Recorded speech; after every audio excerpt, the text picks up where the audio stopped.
Inter degree pass or fail తక్కువ వ్యవధిలో life settlement in abroad కొరకు హోటల్ మేనేజ్మెంట్ అంటే Trinity college of hotel management. Hello viewers, welcome back to our channel. రోజంతా చదివినా మంచి మార్కులు రావటం లేదా, అంటే కష్టపడి చదివితే కూడా ర్యాంక్ రావటం లేదు. మరి చదివింది గుర్తుండటం లేదా, ఎంత చదివినా కూడా అది మెమొరీకి రావటం లేదు. మరి స్టడీ స్కిల్స్ ఎలా చదువుకోవాలి, ఎలా చదివితే మంచి మార్క్స్ వస్తాయి, మరి వీటన్నిటిపైన చాలామంది పేరెంట్స్కి స్టూడెంట్స్కి కూడా కన్ఫ్యూజన్లో ఉన్నారు. ఒక డైలమా అయితే క్రియేట్ అవుతుంది. మరి వీటన్నిటిని కూడా నివృత్తి చేయడానికి doctor CS Vepa garu, student success coach and Limca record holder in memory and doctor Vepa academy director. Sir sessions అయితే మాకు సుమన్ టీవీలో మీకు అందుబాటులో ఉన్నాయి. ఎందుకంటే సార్తో సెషన్స్, ఆ ఇంటరాక్షన్స్ అనేవి మీరు కనుక ఎన్రోల్ చేసుకుని కింద కనిపిస్తున్నటువంటి నెంబర్కి ఎన్రోల్ చేసుకొని పేరెంట్సే కానీ స్టూడెంట్సే కానీ వారికి ఉన్నటువంటి డౌట్స్ అన్నీ కూడా క్లారిటీ చేసుకోండి. కాల్ చేస్తే మా టీం మీకు అందుబాటులో ఉంటుంది. మరి ఈరోజు కొన్ని ముఖ్యమైన టాపిక్స్తో సార్తో మనం ఉన్నాము. మరి సార్తో మాట్లాడదాం. నమస్తే సార్. నమస్తే మేడం. సార్, మొబైల్ అడిక్షన్ ఇప్పుడు చూసుకుంటే ఒకప్పుడు మనం చిన్న పిల్లలతో ఈ ప్రాబ్లం అనుకునే వాళ్ళము. ఇప్పుడు చిన్న లేదు, పెద్ద లేదు, ముసలి వాళ్ళు లేదు, ఎలా అయిపోయిందంటే ఇది చివరికి ఇది ఎలా దారితీస్తుందంటే సూసైడ్ చేసుకునే వరకు వెళ్ళిపోతుంది. ఇది అంటే మొబైల్ ఇప్పుడు నువ్వు ఆడొద్దురా ఈ గేమ్ అన్నప్పుడు హట్ అయిపోతున్నారు. అది స్కూల్ ఏజ్లో ఉన్న వాళ్ళైనా సరే, బీటెక్ ఏజ్లో ఉన్న వాళ్ళైనా సరే, అంత మెచ్యూరిటీ మైండ్ ఉన్న స్టూడెంట్ కూడా పేరెంట్ చెప్పినప్పుడు ఇది ఆడొద్దు ఈ గేమ్ నువ్వు అన్నప్పుడు హట్ అయిపోయి సూసైడ్ చేసుకోవడం. అంటే ఇవన్నీ ఎందుకు జరుగుతున్నాయి అంటారు? మైండ్ సెట్ ఎలా ఉంటుంది అసలు? అంటే ఈ మొబైల్ వల్ల వచ్చేటువంటి ప్రమాదాలు, ఇదేమి కొత్త టాపిక్ ఏం కాదు సార్, ఓల్డ్ టాపిక్కి చూస్తూనే ఉన్నాం మనం. అంటే బీటెక్ స్టూడెంట్ సూసైడ్ చేసుకోవడం అని అంటే అసలు దీన్ని ఎలా చూడొచ్చు అంటారు? మొబైల్స్ అన్నవి ఒక టెక్నాలజీ మనకి ఇచ్చినటువంటి ఒక మంచి గిఫ్ట్ అని కదా అనుకోవచ్చు. మొబైల్ వల్ల మనకి ఎన్నో పనులు మనం చేసుకోగలుగుతాం. కరోనా వల్ల టెక్నాలజీ ఇన్ ఎడ్యుకేషన్ అనేది చాలా అడ్వాన్స్ అయిపోయింది. ఇప్పుడు ప్రతి వాళ్ళ చేతుల్లో కూడా మన కరోనా టైంలో మొబైల్ మనమే ఇచ్చి పేరెంట్స్ లాగా ఇచ్చి వాళ్ళకి వాడుకోమని చెప్పాము. సో చాలామందికి ఇప్పుడు ఉన్నటువంటి మెయిన్ ప్రాబ్లం ఆ మాయా ప్రపంచమే నిజమైన ప్రపంచం అనుకుని అందులోనే బతుకుతున్నారు. దానికన్నా భిన్నమైనది అసలైన ప్రపంచం ఒకటి ఉంది అన్న కాన్సెప్ట్ వాళ్ళకి రావటం లేదు. ఎంతసేపు ఒక లిమిటెడ్ స్పేస్లోనే ఉంటే కనుక ఎవరికైనా సరే ఆ మైండ్ సెట్ అనేది మారుతుంది. దాన్ని దాటి బయటకు చూసేటువంటి కెపాసిటీ వాళ్ళకి మెల్లిమెల్లిగా రోజు రోజుకి తగ్గిపోతుంది. కాబట్టి మిగతా వాళ్ళు ఏం చెప్పినా సరే యాక్సెప్ట్ చేయరు, వాళ్ళ చెవికి ఎక్కదు, అసలు అర్థం చేసుకునే కెపాసిటీ కూడా పోతుంది. మీరు ఇందాక ఒక బీటెక్ స్టూడెంట్ గురించి చెప్తున్నారు. నాకు ఒక బీటెక్ స్టూడెంట్ తెలుసు. అతను ఇంట్లోంచి బయటికి రాడు. నాకు ఒక కేసు వచ్చింది. ఇంట్లోంచి బయటికి రాడు, షాప్కి పంపించినా ఒక్కటి చూసుకుని వచ్చేస్తాడు తప్ప ఫ్రెండ్స్తో ఎవరితో మాట్లాడాడు. ఎంతసేపు వీడియో గేమ్స్. అంటే ఎలా అవుతుందంటే ప్రపంచంలో ఇప్పుడు వాళ్ళు గిరిగీసుకున్నటువంటి చట్రంలోనే వాళ్ళు ఉండిపోతున్నారు. అదే ప్రపంచం అనుకుంటున్నారు. అందులోకి వేరే వాళ్ళకి ఎవరికి ప్రవేశం లేదు. కాబట్టి వాళ్ళకి తండ్రి అయినా పక్క ఉండే అంకులైనా ఇట్ మేక్స్ నో డిఫరెన్స్. వాళ్ళు ఏం చెప్పినా వాళ్ళు వినరు. ఇంకా ఏమైనా ఫోర్స్గా చెప్పడం కానీ ఎక్కువసార్లు చేస్తే వీళ్ళకి బ్యాలెన్స్ స్టేట్ అది పోతుంది and they are ready to hit. తల్లిదండ్రులను హత్య చేసిన వాళ్ళ కేసులు కూడా మనం చూస్తున్నాం కదా మొబైల్ అడిక్షన్ వల్ల.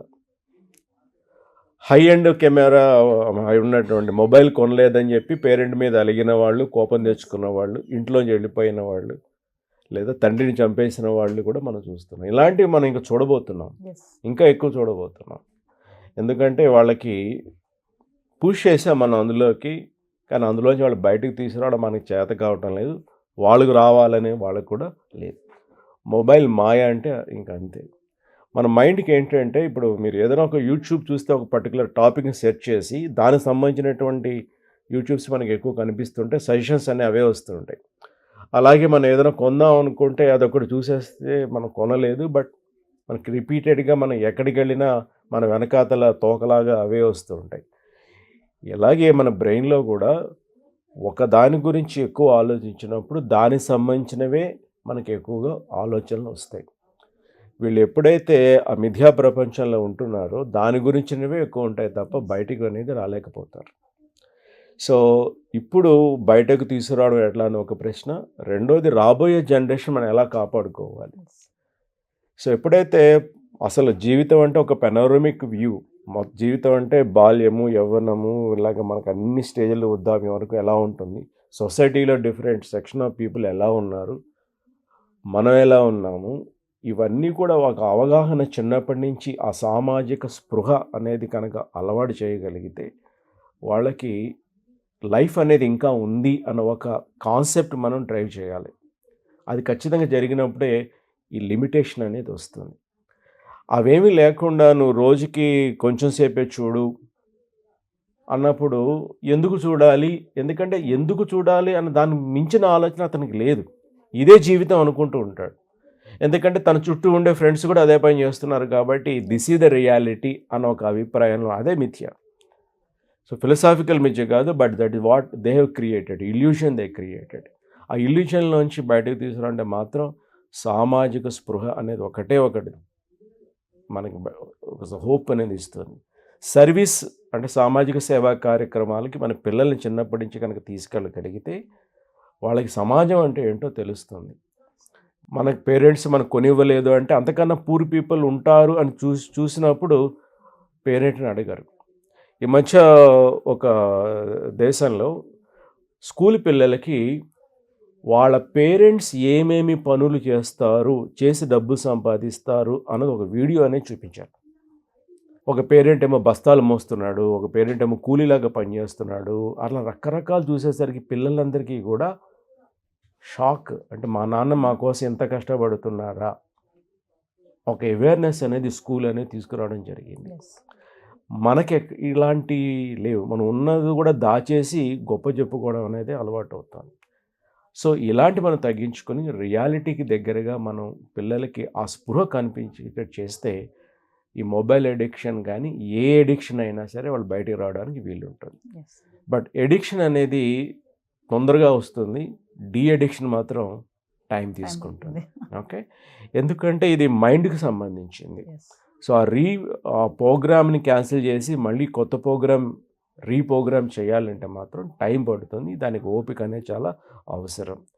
ఇప్పుడు మొబైల్ అడిక్షన్ కూడా ఇంటర్నేషనల్గా ఈ జనరేషన్ ఉన్నటువంటి మెయిన్ ప్రాబ్లం. సో మనం ఒక్కళ్ళమే కాదు, ప్రపంచం మొత్తం అందరి పేరెంట్స్ కూడా ఇబ్బంది పడుతున్నారు. But now this is the high time. మనం ఖచ్చితంగా ఇది ఇప్పుడు ఏదైనా యాక్షన్ తీసుకోకపోతే కనుక మనకు జనరేషన్ మనం లూజ్ అయిపోతాం. సార్, యాజ్ ఏ కౌన్సిలర్గా మీ దగ్గర సెషన్స్కి వస్తూ ఉంటారు కదా స్టూడెంట్స్ కానీ పేరెంట్స్ కానీ, ఈ మొబైల్ అడిక్షన్ సంబంధించి ఎలాంటి కేసెస్ మీ దగ్గరకు వస్తూ ఉంటే మీరు ఎలా దాన్ని సాల్వ్ చేసి పంపిస్తూ ఉంటారు? ఎప్పుడైతే పిల్లలు వాళ్ళు అనుకున్నది నెరవేరట్లేదో, వాళ్ళ మీద ప్రెషర్ పెడుతున్నారో, వాళ్ళు కొద్దిగా వైలెంట్ నేచర్ అనేది బయటకు వస్తుంది. సో ఆ వైలెంట్ నేచర్కి దగ్గరగా ఉన్నారంటే సీరియస్ కేసు అని అర్థం. కొంతమందికి మనం 1-2 సార్లు కలిసి మాట్లాడితే సరిపోతుంది, కొంతమందికి ఇంకొంచెం టైం పడుతుంది, right? So intensity of the problem బట్టే మనం సొల్యూషన్ కూడా ఇవ్వాల్సి ఉంటుంది. కానీ దీనికి ఆ పేషెంట్ ఒక్కడే కాదు, పేరెంట్ కూడా చాలా దగ్గర ఉండాలి. చాలామంది పేరెంట్స్ వాళ్ళు మొబైల్ చూస్తూ పిల్లల్ని చూడొద్దు అంటే యాక్షన్ స్పీక్ లౌడర్ దాన్ వర్డ్స్. సో పిల్లలు ఎప్పుడూ కూడా మనం చెప్పింది కాకుండా మనం చేసింది చూసి నేర్చుకుంటారు. సో మనం ఏం చేస్తున్నాం అన్నది గమనిస్తూ ఉంటారు. ఆ అవేర్నెస్తో మనం ఎప్పుడూ కూడా పేరెంట్స్ అనేవాళ్ళు ఉండాలి. కాబట్టి ఒక ఫ్యామిలీ మొత్తం కూడా ఒక డిసిప్లిన్ ఫాలో అయితే డెఫినెట్గా ఇందులోంచి రావచ్చు. ఫర్ ఎగ్జాంపుల్, వాళ్ళ ముగ్గురు ఇంట్లో 2 పిల్లలు 2 పేరెంట్స్, 4 ఉన్నారు అనుకుందాం. ఈ 4 కూడా వాళ్ళు మొబైల్ ఎంతసేపు చూస్తున్నారు అనేది ఒక కాంపిటీషన్ లాగా పెట్టుకోవాలి. ఈ కాంపిటీషన్ ఎక్కువసేపు చూస్తున్నారని కాదు, తక్కువసేపు ఎవరు చూస్తున్నారు అనేది. సో రోజు రాత్రి ఇన్ని గంటలు వాడాము, ఇప్పుడు మనకి యాప్స్ కూడా ఉన్నాయి ఎంతసేపు వాడుతున్నాం అనేది చెప్పడానికి. అవి చూసుకుని నా స్కోర్ ఇంత అని ఒక గ్రూప్గా వెళితే కనుక ఖచ్చితంగా ఎఫెక్ట్ అనేది త్వరగా వస్తుంది. అలాగే మన పిల్లలకి వాళ్ళ ఫ్రెండ్స్ ఆ పియర్ గ్రూప్ ఇన్ఫ్లుయెన్స్ అనేది చాలా ఎక్కువ ఉంటుంది. ఇవాళ రేపు పెద్దవాళ్ళని ఎవరు కూడా సలహాలు అడగట్లేదు, యూట్యూబ్లో కొడుతున్నారు, గూగుల్లో చూస్తున్నారు, వాళ్ళ యొక్క ఫ్రెండ్స్ని అడుగుతున్నారు, దాన్ని బట్టి డెసిషన్ తీసుకుంటున్నారు. కాబట్టి వాళ్ళ గ్రూప్ ఎట్లా ఉంది, వీలైతే వాళ్ళని కూడా ఇన్వాల్వ్ చేసి ఒక టీం లాగా మనం చేయగలిగితే మన పిల్లల్ని మనం త్వరగా ఈ ఈ- ఈ కూపం నుంచి బయటికి తీసుకురావడానికి వీలవుతుంది. ఎస్. కష్టమేం కాదు, కానీ మనం యాక్షన్ అనేది ఇమీడియట్గా ఎట్ ద ఎర్లియస్ట్గా మొదలు పెట్టాలి. మొదలుపెట్టాలి. సార్ ఫైనల్లీ మా వ్యూవర్స్కి మీ సెషన్స్ గురించి ఒకసారి. ఎలా చదువుకోవాలి, ఎలా గుర్తుపెట్టుకోవాలి, ఎగ్జామినేషన్లో మార్కులు ఎలా తెచ్చుకోవాలి, అలాగే ఈ మొబైల్ ఎడిక్షన్ ఇలాంటి ఎడిక్షన్ నుంచి బయటికి ఎలా రావాలి, లేదా అసలు వెళ్ళకుండా ఎలా ఉండాలి, ఇవన్నీ కూడా నేర్చుకోవడానికి ఈ జనరేషన్కి తగ్గ study skills and memory skills for scoring full marks అనే ప్రోగ్రామ్ మేము పెట్టాము. ఇది 6 రోజుల పాటు ఉంటుంది. ప్రతి వారం కూడా ఈ ప్రోగ్రామ్ ఉంటుంది. కొన్ని వందల మంది బెనిఫిట్ పొందుతున్నారు. సో మీరు కూడా ఇంట్రెస్ట్ ఉంటే ఈ కింద కనిపిస్తున్న నెంబర్కి మీరు కాల్ చేసి డీటెయిల్స్ అన్నీ కూడా కనుక్కోవచ్చు. అలాగే ఒక డెమో క్లాస్ కూడా మేము అరేంజ్ చేస్తున్నాం. అందులో మనం అందరం కూడా ప్రత్యక్షంగా కలవచ్చు.